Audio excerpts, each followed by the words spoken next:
What's up, guys? Today I wanted to show you the Jimmy Page F chord.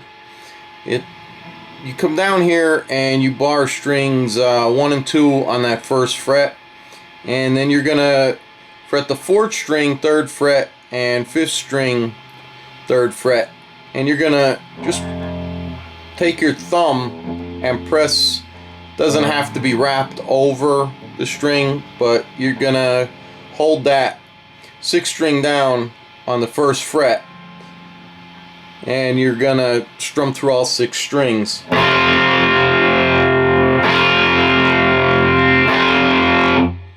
That's basically the same as a barred F chord, which is really complicated if you're a beginner, and I'm no good at it, but I came across this